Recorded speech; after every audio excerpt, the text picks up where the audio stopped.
It's already Wednesday night and I have no idea what my video is going to be about this week.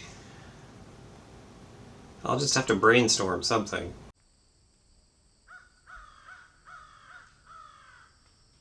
Hey guys, Sean here. So as I was saying, I don't know what I'm going to make my video about this week, and it's already Wednesday night, and I kind of want to get this done, especially since in like 2 hours the latest episode of Arrow is going to post on the CW app, and I want to watch that because they have this big they said it was going to be 4-night, but it ended up only being 3-night crossover between all of the CW DC Universe shows, and I just don't know what to talk about.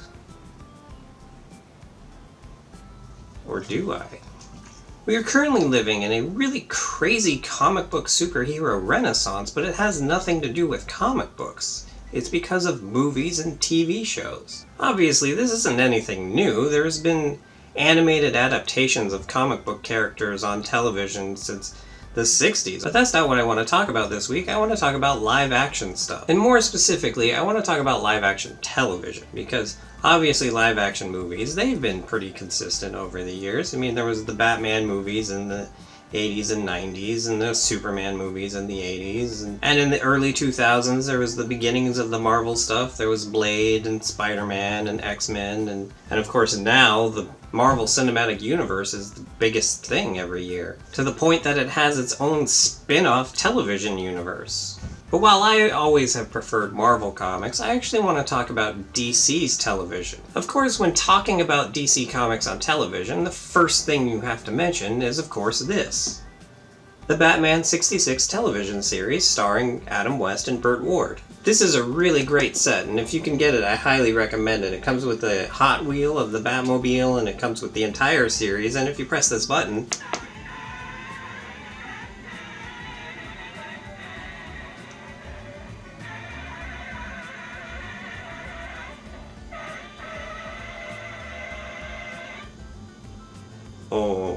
Oh no. Apparently it's dying.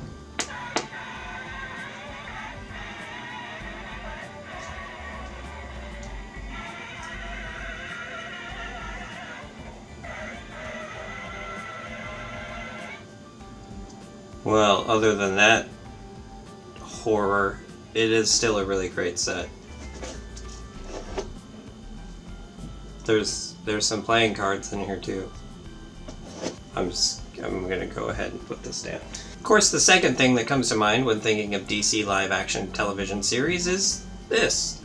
The Wonder Woman series from the 70s starring Linda Carter. If you can get this, I would recommend getting this too. It's the complete collection of Wonder Woman. It's all 3 seasons. It doesn't come with a horror-inducing button that you press, and it doesn't come with a Hot Wheel of, well, what would be the invisible jet in this, but if you watch this, it's really good, and I am strongly convinced that the reason that it took so long for them to do anything live action with Wonder Woman is because Linda Carter is so amazing as Wonder Woman in this that she was just impossible to beat, and it was like, you're never gonna do better than this, so why even bother trying?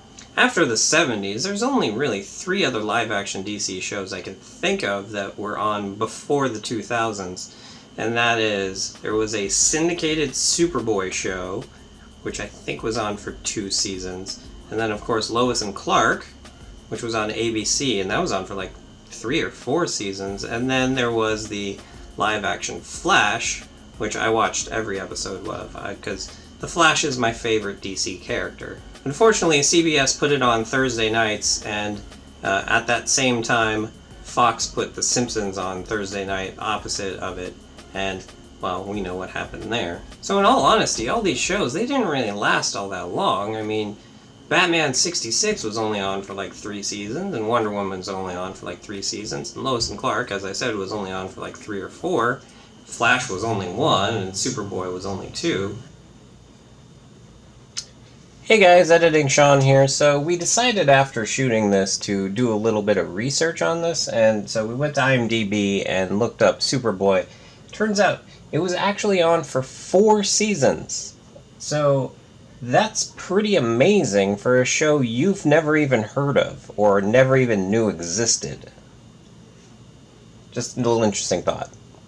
It wasn't until 2001 that there was a hugely successful DC Comics television show. On October 16th, 2001, a show premiered on the CW that would run until May 13th, 2011, and that was Smallville. Smallville was a retelling of the origins of Superman as he was growing up in Smallville, Kansas. I never really watched this show because I didn't like the way that he never put on the suit, and I don't think he ended up learning how to fly until the last episode, which was 10 years. And it just never really made sense to me. They basically kind of took the Superman out of Superman, but it was hugely popular because it was on the CW, and the CW knows how to make shows that run for a really long time. I mean, Supernatural has been on for 11 years now. They're really good at getting the teenage viewer, which is really important to advertisers. The show was obviously hugely successful. It was on for 10 years, but as it was coming to an end, they were like, what are we going to do next? We got to do something else to replace this. As Smallville was coming to a close, it was announced that the following year, in October, a new show would be premiering that would take its place. This show was Arrow. Arrow is about billionaire rich boy Oliver Queen, and he goes out on a yacht with his father, and the yacht ends up crashing, and they end up in a life raft with just Oliver and his father, and then the captain of the ship. And things ensue. Oliver ends up getting on an island. He's eventually found 5 years later, and his family is all happy to see him, and he comes back to the city. And then things ensue, and he ends up becoming a vigilante who kills bad guys with a bow and arrow. As you do. When this show premiered, I didn't watch it either because it seemed kind of like it was geared more towards the teenage girl demographic, because all the trailers were just a lot of shots of the actor that plays Oliver Queen, Stephen Amell, with his shirt off. I mean, here, look, even one of the action figures is him with his shirt off. I mean, what's that about? Stephen Amell is actually much more buff than this action figure would have you believe. So Arrow was a really big hit for the CW, and they were realizing, man, we have something here. We should do more of this. And so towards the end of the second season, they introduced a character who was a CSI from a neighboring city, from Central City, named Barry Allen. Barry Allen, to those in the know, is the Flash. When he appeared on Arrow at first, he wasn't actually the Flash, he was just Barry Allen, and it wasn't until the end of the episode he appeared on where he ends up having the accident that causes him to become the Flash. Well, we don't actually know that until a year later, because it wasn't until October 7th, 2014 that The Flash premiered. Here's The Flash. Again,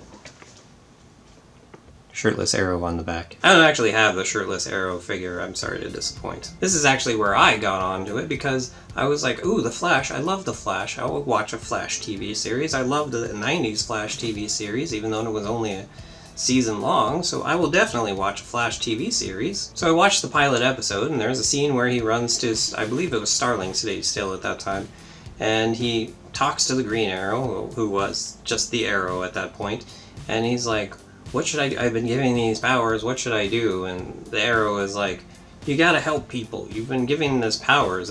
You should really help people, you know, whatever dialogue they have and better written stuff by TV writers instead of me just trying to remember what they said and all that right now. And then he goes back and he flashes and becomes the Flash and all that stuff. He doesn't flash. That's such a hacky joke. Oh, the Flash. Yeah, whatever. And so I was like, alright, I guess I'll give Arrow a shot too while I'm at it, no pun intended. And over the course of 2 weeks, I ended up watching the second episode of The Flash when it aired a week later, and the entire first 2 seasons of Arrow. Because, wow, it was really good. So from that point forward, I've been watching The Flash and Arrow every single week that they air. Cut to January of 2016. It was decided that they would make a third show on the CW in the DC universe. which they call the Arrowverse because Arrow was what started it. They had all these interesting side characters from Arrow and the Flash. Like from Arrow they had Black Canary and the Atom, and then from the Flash they had Captain Cold and Heatwave and Firestorm and Hawkgirl, who had made an appearance. And so they decided to take all of them and put them together on one show, which was a time travel show called Legends of Tomorrow. First season was only like half a season, but they ended up becoming a full series for the second season, which is currently running. So in 2016, it was looking like the CW was going to have 3 different nights of live-action DC Comics television shows. But wait, there's more. In 2015, CBS was like, we want to get in on all this superhero stuff. And so on October 26th, 2015, they premiered Supergirl. With Supergirl, they were going for what I originally thought Arrow was going for. The teenage girl market. I personally, whenever I watch Supergirl, I watch it with that in mind, and I mean, I realized, like, this isn't written for me specifically. This is written for teenage girls, which, once you, like, keep that in your brain, it's a good show. But the problem is, you know, a lot of comic bros are like, why isn't this made for me? This doesn't, I mean, this is really dumb, and why is there all this romance and stuff? And it's like, it's not made for you, but it should be made for me because it's comic books. And it's like, everyone reads comic books. Comic books are a big thing now, especially with all the movies and everything. They can't just make one show that isn't for you. Anyway, that's another rant that I just don't really feel like getting into right now. So Supergirl was on CBS for one season, and it didn't live up to CBS's standards, but the CW was like, no, we'll definitely take that. We can make that show for cheaper, and while it didn't get like crazy good ratings for one of the big 3, or big 4, I guess, if you count Fox, it's good enough for CW ratings, so we will definitely take that show from you. And so the second season of Supergirl is now currently running on the CW. So the CW now has, on Monday, Supergirl, on Tuesdays, The Flash, on Wednesday, Arrow, and on Thursday, Legends of Tomorrow. 4 nights of DC Comics superhero shows. Like, seriously, just 10 years ago, if you had told comic book fans that that would be something that is happening now, they would be like, you're crazy, there's no way that's gonna happen. But then again, 10 years ago, if you had told comic book fans that Iron Man would be one of the most famous comic book characters in the world at this point, they would think you were crazy too. So once it was announced that there would be the 4 nights of superhero shows on the CW, they said there will be, at the end of November, beginning of December, a 4-night crossover event. Which brings us to right now, because it is currently Wednesday during this 4-night crossover event. Apparently sometime like 2 weeks ago, they ended up announcing that, okay, well, it's not really a 4-night crossover event, it's only a 3-night crossover event. I guess I should explain that part really quickly as well. Alright, so here's the thing. Since Supergirl was on CBS and all the other shows were on CW, it doesn't actually take place in the Arrowverse, which is the CW continuity where all the shows intermingle and they're all, you know, in the same universe. There is, however, one episode of Supergirl during the first season where the Flash, who is trying to get better with his powers, become more powerful, and get a better handle on his speed, ends up breaking a hole in the space-time continuum. If you saw my video a few weeks ago, you've seen what a hole in the space-time continuum looks like if you don't have any budget. And he ends up in the Supergirl universe. It's a really great episode of Supergirl because the two of them are just like really cute together, because it's just so fun to see in this world of like gritty superheroes, just 2 super-powered people, like just really enjoying being super-powered people together. And, you know, stopping crime together. It's a really fun episode. So once they came over to the CW, they were like, well, we'll have Barry go back to the Supergirl universe, which I believe they ended up saying is Earth 32. Alright, now I gotta explain the multiverse really quick. Alright, here's a really, really quick breakdown of the multiverse. So, DC Comics has been around for a very long time. Superman has been around for like 80 years now, almost. Batman's been around for 75 years. Like, this year was the 75th anniversary of Batman. So basically, they were like, okay, this continuity has been getting really long and really drawn out. And so here's what we're going to do. We're going to say that this Earth, the Golden Age, as they call it, is Earth 2.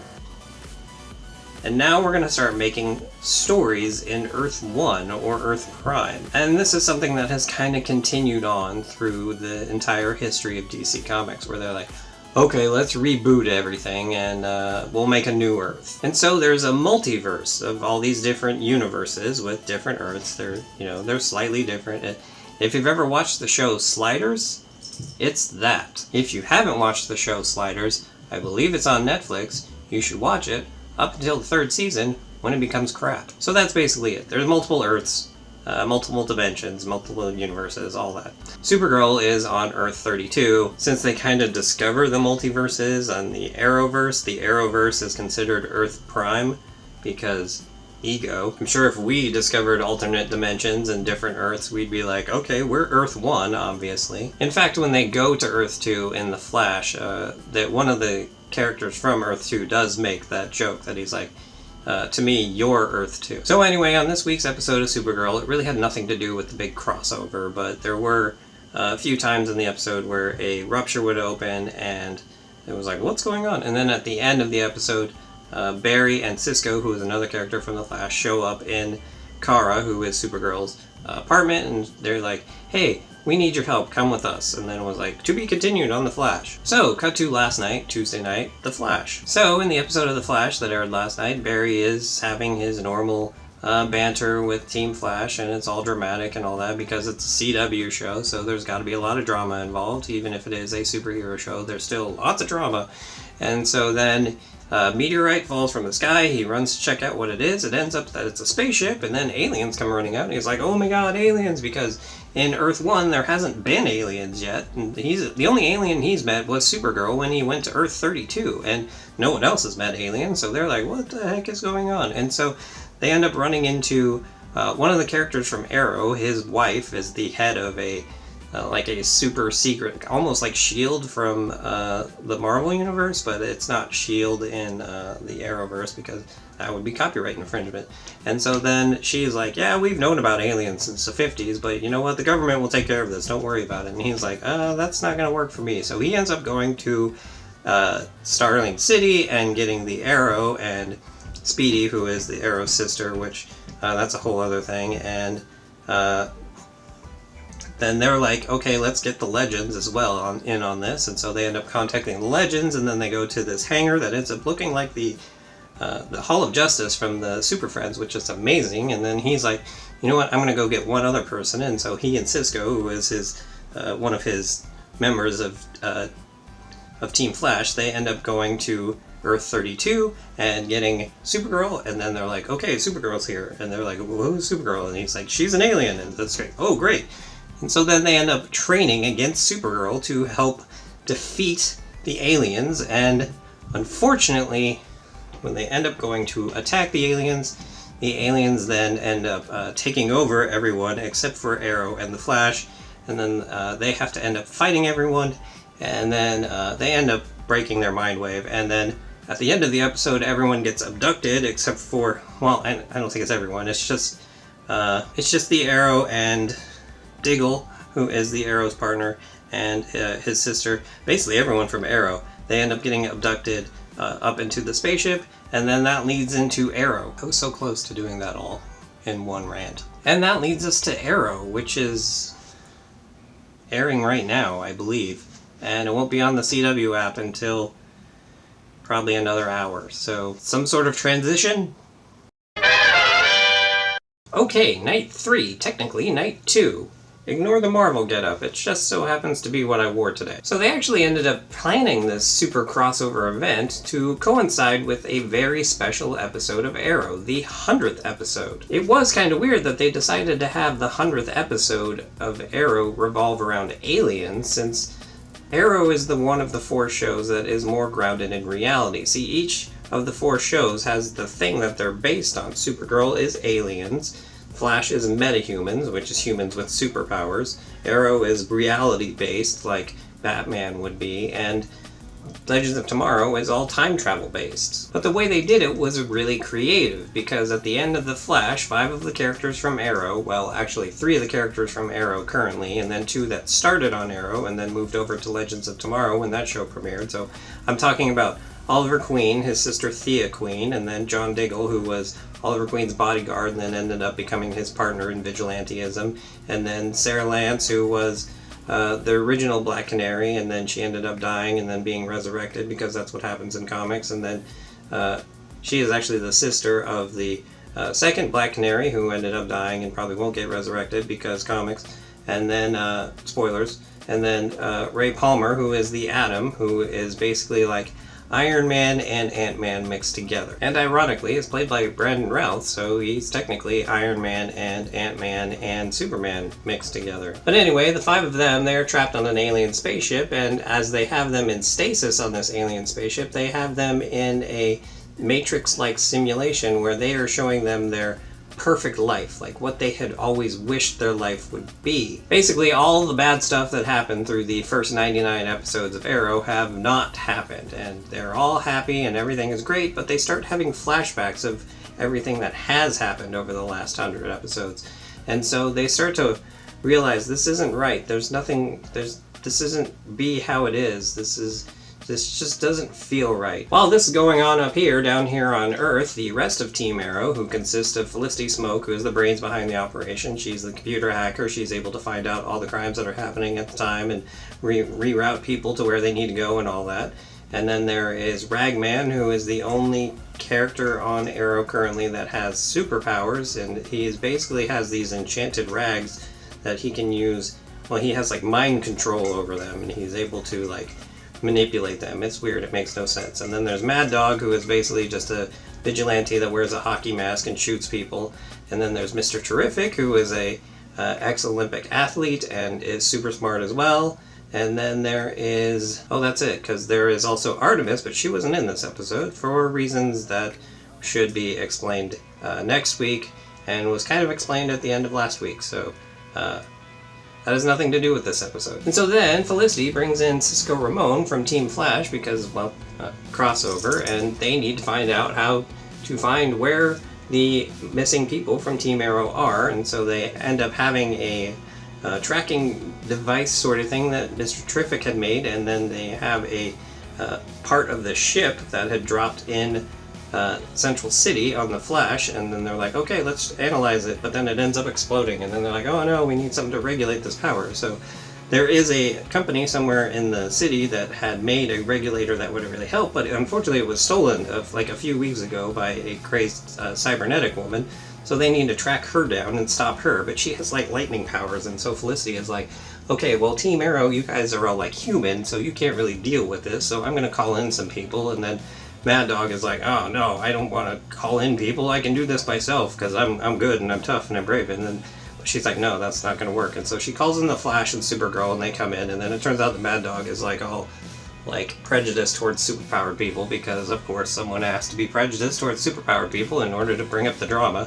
And then so they end up stopping her and getting the cybernetic thing that they need to get, and then they analyze it, and then it turns out that, oh no, they're in space. How are we going to get them? Well, fortunately, the people on the spaceship, they are starting to wake up, because they're like, okay, this isn't right, and so we need to get...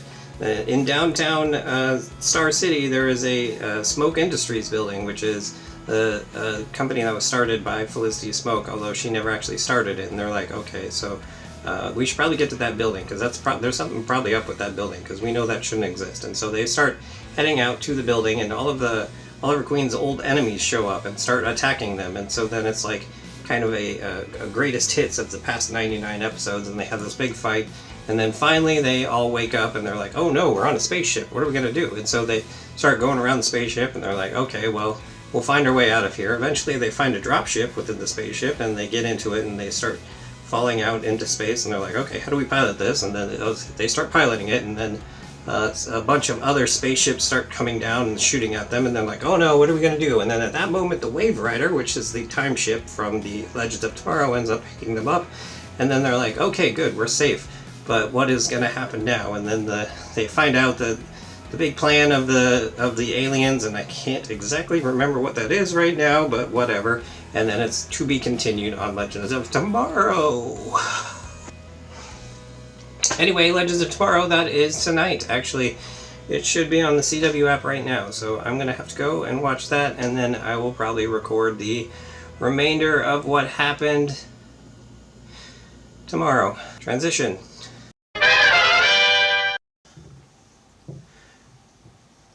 I just got home from my company holiday party, and as I mentioned in last week's video, I don't drink, but that doesn't mean I don't feel the full effects of a holiday party. Anyway, what is this video? What am I doing?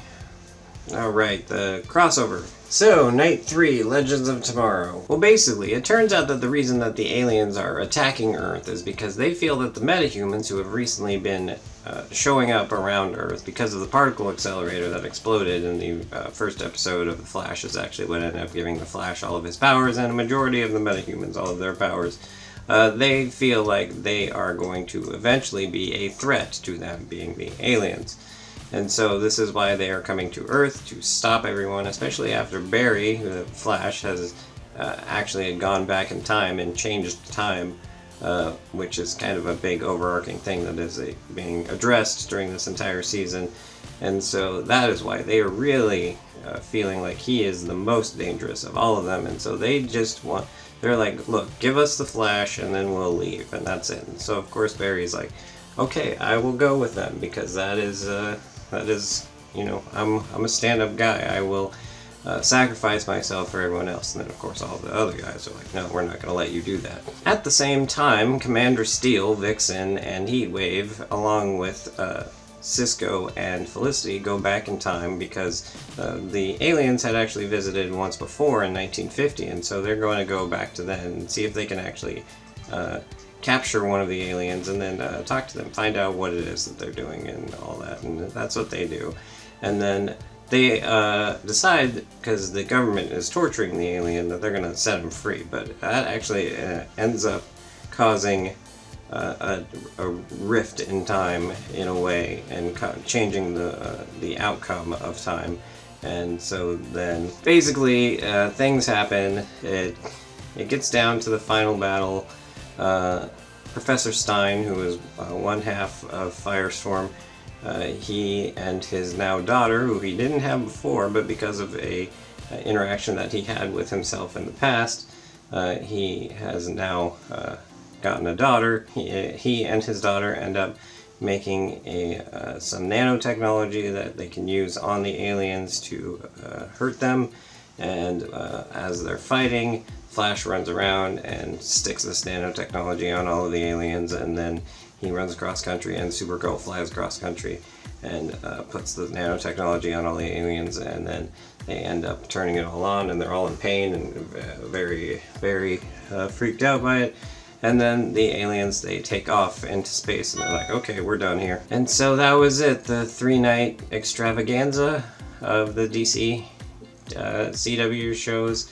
They end up giving Supergirl a communicator, a trans-dimensional communicator, so that if she ever needs them, she can call them in, and if she just wants to talk, she can call them up. This is actually going to come into play sometime next year, because there is supposed to be another, I believe, 2-part Flash Supergirl crossover that they are saying is going to be a musical episode, because Melissa Benoist, who plays Supergirl, and Grant Gustin, who plays the Flash, were actually both on Glee at one point, so they have musical chops, so that'll be interesting. The reason that I kind of just spewed out the story of this thing is because if you're in the know, you understand what's going on, and if you're not in the know, I'm hoping that it makes it slightly like, that sounds kind of interesting, I'd like to watch that. And so, you know, if you want to watch it, like all of the seasons of everything